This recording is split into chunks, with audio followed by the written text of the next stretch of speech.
Hi friends, today we are going to talk about penile implantation surgery, penile prosthesis implantation surgery, what the surgery entails, the methods that by which it can be done, the most common methods that I employ in my penile implantation surgeries, and how to look forward to it, and how to plan and what to expect.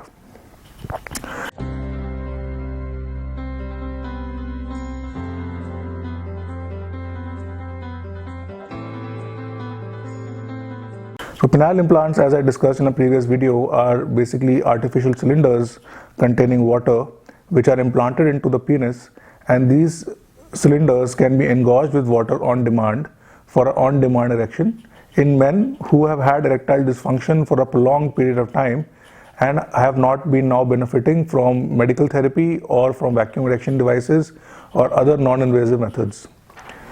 So penile implants are under two categories. One is the Ambicor or the two-piece system by the AMS, and the second is the AMS 700, both now marketed and provided in India by Boston Scientific. And I am Dr. Vijayan Govinda Gupta, a urologist with additional training in prosthetic urology, with certification in penile implant surgery from Boston Scientific US, and with my training, mostly my training done from Seoul, South Korea. So the implantation of these cylinders in both the Ambicor, the two-piece, and the AMS 700 or the three-piece are similar.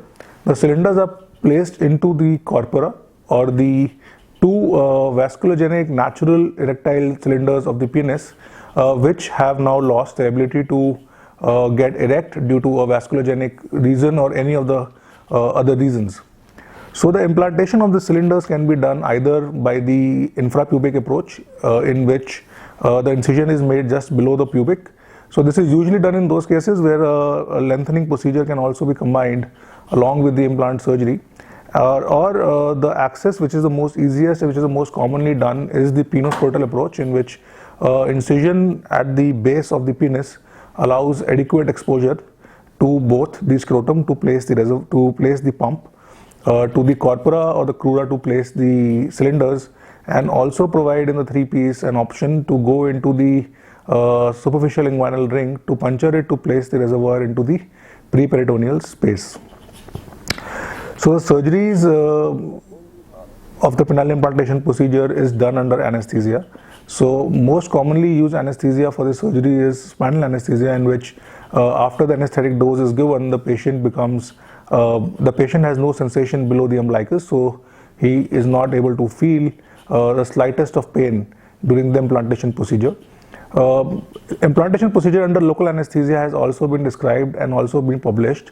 I have also done a few cases in local anesthesia, especially for men who are unfit for regional, but usually local anesthesia can be a little discomforting, especially in the post-operative period. So if my patients mostly would choose regional anesthesia for the surgery. Some patients could also go for general anesthesia, but that depends upon a consultation with me, the patient, and the anesthetist involved. The surgery duration is usually half an hour to 45 minutes, and for the entire surgery to take place. And post-surgery, most patients are able to go back to their hotel or go back to their home on the same day. It's usually a day care procedure. And the dressings and the care after the surgery is usually provided by my nursing team in the hotel itself. Now the surgery, the minutiae of the surgery steps have been described in detail in videos all over the published world. But there are few most important steps or the few most important details of the surgery that need to be explained. The first thing is the risk for infection. Now the thing is the AMS implants come in sterile packing. To reduce infection rates, a lot of things have been described, and I follow many or various steps to minimize the infection rates. Like for example, the first step is the OT, using as sterile and as clean an OT as possible. So we make sure that the days on which the penile implants are done, there's a dedicated OT for that, and that is not used for any infected cases. There is high level of quality indicators by which we are able to check whether all the instruments and everything that has been used has been sterile, has been completely infection free. This is the first step. The second step is the patient preparation, in which we would prepare the patient on table. We would give him antibiotics before and after the surgery, the cleaning drapes and the betadine that we use for the entire draping process. Then the third and the most important is minimize handling of the implant. So this has been described by various authors as a no-touch technique, but what I have found is a more important no-touch technique is if you are able to handle the implant as minimum as possible.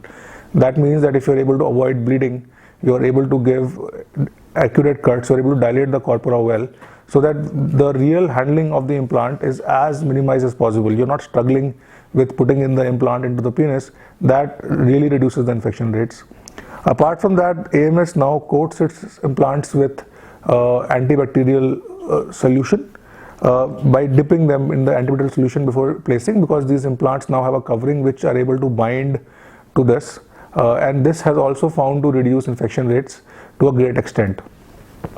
Apart from that, proper technique, avoidance of bleeding during the surgery, and proper post-operative care. And the most important step that I have noticed is that early discharge and sending the patient back outside the hospital environment also minimizes the risk of infection. So considering all these factors, the infection rates in my practice have been really low. Low in the sense that I have not faced any infection rate till now in any of the implants that I have done. But again, an implant is a silicone prosthesis. And any prosthesis placed inside the body cavity has always a risk from implantation of bacteria, even though if the entire surgery was sterile. So this is one risk that I explain to the patients and is a consent that is required. The second part about the implantation procedure, a second doubt is about the care and the amount of stay required to get the proper implantation done and to be able to utilize the process to the maximum benefit. So after the implantation, usually the dressing comes off after 48 hours if there is no bruising and there is no edema and the patient has no pain. Then a soft fluff dressing is done again, and the antibiotics are continued.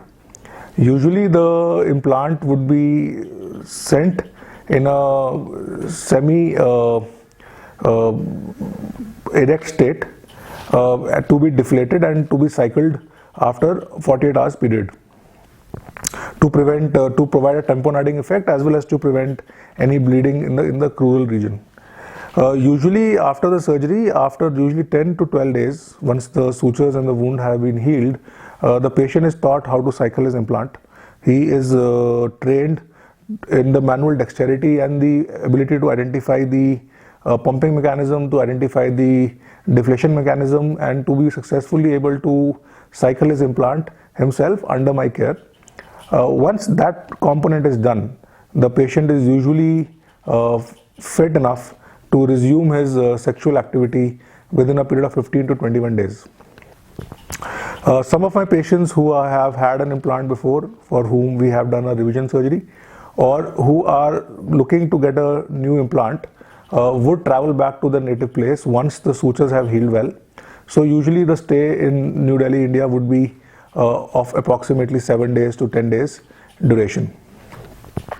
So this is all for this video, and in my next video I'll be discussing the 2-piece and a 3-piece separately in detail with the advantages, disadvantages, and the cost differences between both of them. And do stay tuned in, like this video, and if possible share it, and subscribe to my channel to remain updated about the next videos coming on. Thank you and take care.